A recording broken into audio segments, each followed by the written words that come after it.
آج کا مسلمان گونگا، بہرا اور اندھا ہو چکا ہے۔ وہ اندھا ہو چکا ہے اسی لیے تو اسے اپنے مسلمان بھائیوں کا بہتا ہوا خون دکھائی نہیں دیتا۔ وہ بہرا ہو چکا ہے اسی لیے تو آسمان سے گرجتی ہوئی بجلی کی آواز اور اللہ کی ناراضگی اسے سنائی نہیں دیتی۔ وہ گونگا ہو چکا ہے اسی لیے تو اپنے مسلمان بھائیوں کے لیے آواز نہیں اٹھاتا۔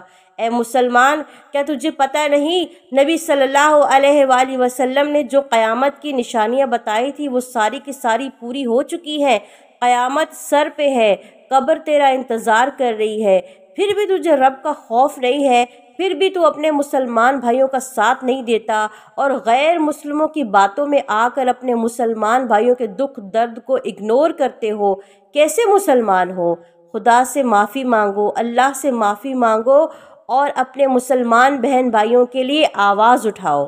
میں سمجھتی ہوں کہ یہ چند الفاظ کہنا ضروری تھا کیونکہ اللہ نے ہمارے لیے اتنی آسانی کر دی ہے کہ اگر آپ فلسطین تک نہیں جا سکتے تو کم از کم آپ اسرائیل کے پروڈکٹس کا بائیکاٹ تو کر سکتے ہیں۔ آج ذرا اپنے قریب کی شاپ میں جا کر دیکھیں، مال میں جا کر دیکھیں، وہاں پہ اسرائیل کے پروڈکٹس جو ہیں وہ بھرے پڑے ہیں۔ ابھی تک ان چیزوں کا بائیکاٹ نہیں کیا گیا، ان کی چیزوں کو خرید رہے ہیں۔ یاد رکھیے گا، جب آپ ان کی چیزوں کو استعمال کرتے ہیں تو اپنی آنکھیں بند کر کے اپنے دل کی گہرائی میں سوچ کے دیکھیے گا کہ جو چیزیں آپ استعمال کر رہے ہیں نا، ان میں فلسطینی کے بچوں کا خون ضرور شامل ہے۔ آپ لوگوں سے بس ایک ہی گزارش ہے کہ جو بھی میری ویڈیو سنے وہ آگے لوگوں تک ضرور شیئر کرے۔ ہو سکتا ہے کوئی اپنے گناہوں سے توبہ کر لے، اللہ سے معافی مانگ لے اور ہمارے لیے صدقہ جاریہ بن جائے۔ چلے جی، آج کے مین ٹاپک پر آتے ہیں۔ آج کا ٹاپک وہی ہے بنی اسرائیل کی داستان۔ پچھلے ایپیسوڈ میں ہم نے حضرت داؤد علیہ السلام کا ذکر کیا تھا، تو آئیے مزید داستان کو آگے بڑھاتے ہیں۔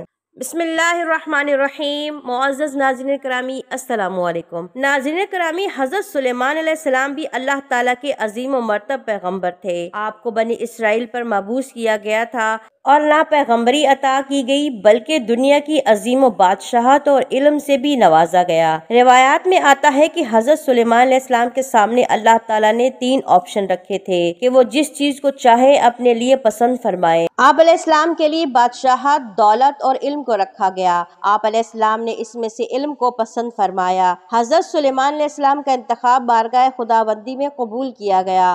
آپ علیہ السلام کو باقی 2 چیزیں یعنی دولت اور بادشاہت بھی علم کے ساتھ انتخاب میں دی گئی۔ یاد رہے کہ آپ علیہ السلام کی حکمرانی نہ صرف زمین و جماد، نبات، حیوانات پر تھی بلکہ جن و انس بھی آپ کے تابع تھے، جبکہ ہوا بھی آپ کے تابع تھی۔ آپ علیہ السلام کا ایک عظیم و شان تخت تھا جس پر بیٹھ کر آپ علیہ السلام ہوا کے دوش پر دنیا بھر میں جہاں چاہتے آتے جاتے تھے اور سفر کیا کرتے تھے۔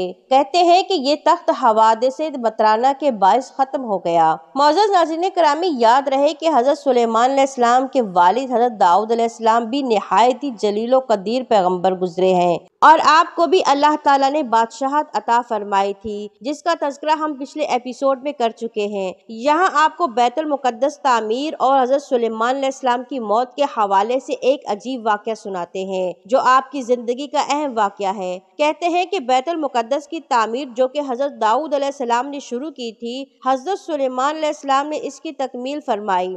روایات بتاتی ہیں کہ اس میں کچھ کام تعمیر کا باقی تھا اور یہ تعمیر کا کام جنات کے سپرد کیا تھا اور ان جنات کی طبیعت میں سرکشی غالب تھی، لیکن حضرت سلیمان علیہ السلام کے خوف سے جنات کام کرتے تھے۔ ان کی وفات کا جنات کو علم ہو جاتا تو فوراً کام چھوڑ بیٹھتے اور تعمیر رہ جاتی۔ اس کا انتظام حضرت سلیمان علیہ السلام نے بحث ربانی یہ کیا، یعنی کہ اللہ کے حکم سے یہ کیا کہ جب موت کا وقت قریب آیا تو موت کی تیاری کر کے اپنے محراب میں داخل ہو گئے جو شفاف شیشے سے بنی ہوئی تھی۔ باہر سے اندر کی سب چیزیں نظر آتی تھی۔ حضرت سلیمان علیہ السلام اپنے معمول کے مطابق عبادت کے لیے ایک عصا کا سہارا لے کر کھڑے ہو گئے۔ آپ علیہ السلام اس انداز سے کھڑے ہوئے کہ روح پرواز کرنے کے بعد بھی آپ علیہ السلام کا جسم مبارک اس عصا کے سہارے اپنی جگہ پر جمع رہا۔ اسی حالت میں حضرت سلیمان علیہ السلام کی روح وقت مقرر پر قبض کر لی گئی، مگر وہ اپنے عصا کے سہارے اسی جگہ پر جمے رہے اور باہر سے ایسے نظر آتا تھا کہ عبادت میں مشغول ہیں۔ آپ علیہ السلام کا جنات پر اس قدر رعب تھا کہ جنات کی یہ مجال نہ تھی کہ وہ آپ کے پاس آ کر یہ دیکھتے،